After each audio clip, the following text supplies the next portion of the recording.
একটা কথা বলছি, মানে খুব হাসির ব্যাপার। ঠিকঠাক বলতে পারবো কি না জানি না। মানে বাসে এক মহিলা উঠেছে আর কি। আর জানেন তো কলকাতা শহরের বাস, পাবলিক বাসের অবস্থা কী হয়।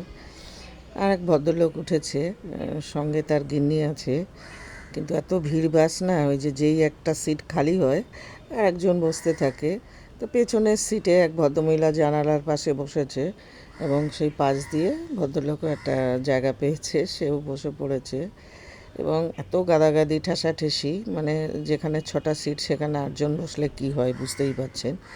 তো এত ঠেলছে ভদ্রমহিলাকে, হ্যাঁ, ঠেলতে ঠেলতে বেশ কিছু দূর গিয়ে পাশের ভদ্রমহিলা এমন জোর তাকে চিমটি দিয়েছে, উফ করে উঠে উফ করে উঠেছে। যেই আর পাশের থেকে তার গিন্নি বলছে, কি হলো? বলে ছার পোকা কামড়েছে।